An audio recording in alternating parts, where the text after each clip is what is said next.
Welcome back to Case Closed, Anime Review, episode 243. We are here viewing the 1130th episode of the series,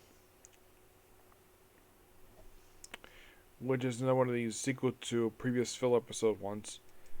Mitsuhiko Tsuburaya, Detective Notes 3. Where, so we up be seeing these two guys from the same age. Turns out these two guys are brothers, arguing over something. They're also wearing toupees for some reason. Well, actually, more like these little hat things with top knots on them. Yeah, it's later revealed this actually was basically there was an audition. They had to wear these damn things. So, and the first we've seen this episode is Mashiko, Ami, and Genta, which is interesting. And they question like, oh yeah, the argument was over this audition thing, and of course there's references in this episode to the Redhead League. Yes, where the only way you can join this group is if you're full redhead, which I do have red in my hair, but it's not full redhead. Yes, I remember this story was also adapted for, I believe, an episode of Sherlock Holmes in the 22nd century, which I love that show. It's a fun sci-fi show to watch. And I don't think it was adapted for Sherlock. I don't remember if it was. If it was, I don't really remember. I didn't watch the last season of the show. I watched part of the first episode, and I just ran out of time to watch it. So, they were told, yeah, he arrived just in time because he walked in to get the part. Yep. Excuse me. Yes. So, and of course we see Conan and Anita, well, they're basically being followed, and it turns out that there's a guy behind them. He's following the guy in front of them, and then we see that there's this car parked, and it turns out it's a stakeout. They easily figure out it's actually a stakeout because the person behind the wheel of this car, well, inside the car is Takagi and Keba, which they're here to catch thieves, and suspect the leader of the thieves might be hiding in this apartment building.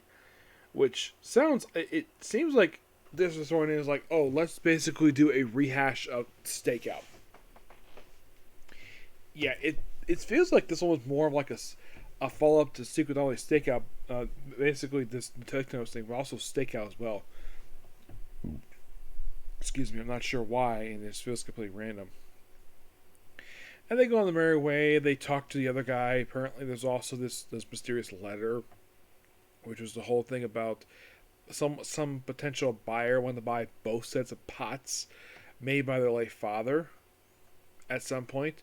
They don't say late because I'm sure the guy has probably since passed away because both of the guys are in their 70s. So I'm sure the guy's probably since passed away. When? Don't know. They don't say. And then they had to do a stakeout. It's a lot of like even talking to a manga writer. I thought was interesting. And it turns out they suspect it might be the guy's brother, but no, it's the manga writer who is leader of thieves. And Micho basically Jan Force the episode, which is interesting. And the fact that he's not much fighter, but he did stop her. And the fact that she was arrested immediately for theft and battery. Because, well, she assaulted the guy's brother. He went to the hospital. It's an okay episode. It's not a terrible one. It just felt like this was a really pointless episode and felt like a rehash of a previous episode.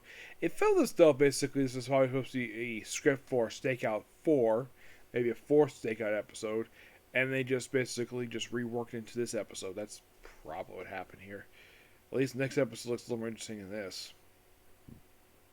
Now it's the manga, which is at least 2 chapters of this arc, which ends with a cliffhanger, and they still haven't, like, at least this one doesn't feel like it's going to be a 3-parter, because basically, and the third chapter ends a cliffhanger. So, the first chapter, 1129, is known as Red Curtain. Or we see a play going on of a detective show, where in attendance it's basically Ran, Katsuna, her childhood friend Hibiki, Conan, and Congo, who for some reason in this translation referred to him as Richard Moore. I'm not sure exactly why this translator likes using the Funimation translation name for him. He's like the only one.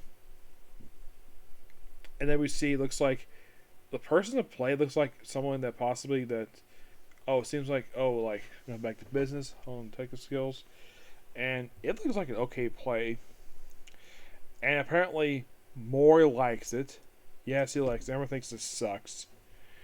Oh, yeah, and they mentioned that Concha apparently has got hay fever, which explains why she's wearing a mask. Yep. As a matter of fact, one of my coworkers actually I saw today wore a mask because she's actually so sick. But she had to come to work and she lived at home.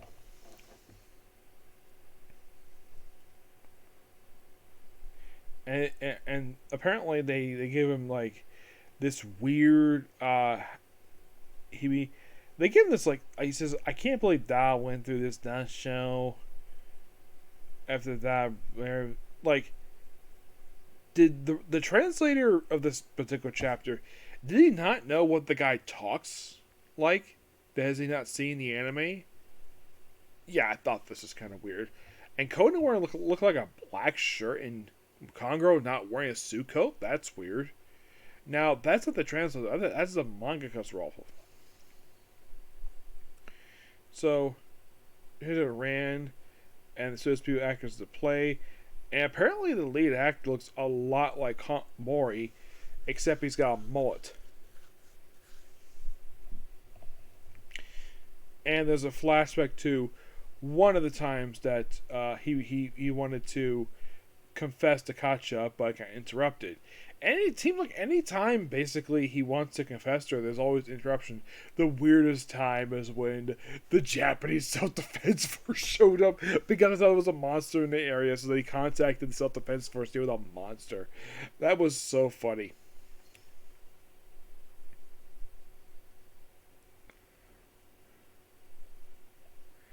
And we see a guy like, he's an actor, Richard Moore. And so they chat for a while and meet the actresses to play. One who's Yoka Karsi. She looks a lot like that girl who's got a thing for Hibiki. Yes. Don't know why she should like that one. And we have a woman who looks like Katja.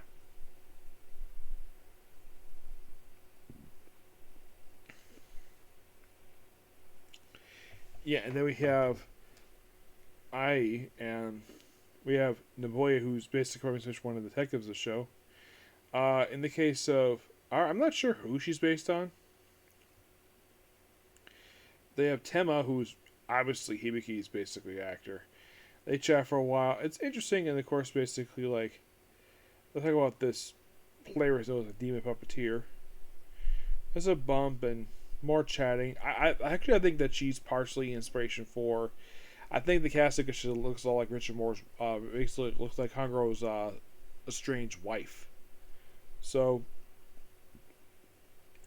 and then there's a scream, and then they discover the woman who basically played Katja is discovered dead. Her looked like she fell off a building, and her pose. And I think Mori pointed out though that she's posed like a marionette. And then we see a text message on her phone that says, "The DM Puppeteer." Interesting. The next chapter is known as the Ochre opening. Now, I can tell by the end of this chapter that this is not going to be a three-parter, which, thank you. I'm a little tired of basically stuff lasting 3 chapters. Like, what's wrong with having it longer? Don't know. So yeah, the woman died, and of course, basically, like, they think they commit suicide. There's lots of talking here about this, again, about the whole Demon Puppeteer thing. And then basically, one of the actors just collapses.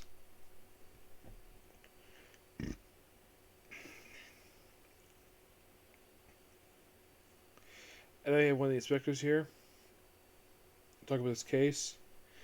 Do a lot of investigating, lots of interrogation. Like, possibly having their reason. And I like these certain people. Really, I do enjoy. When I was reading these chapters, I had to watch the episode. I actually enjoyed these chapters. Yeah, there's a lot of chatting, but basically it's progressing the story. Yep, and then we see the guy who plays Audrey, where he's like sleeping. And then they check in our room, and we see Ka. And yeah, it's actually he wakes up, and then we discover the actress who was being mean. She's dead, except that she had fallen grass near a sidewalk.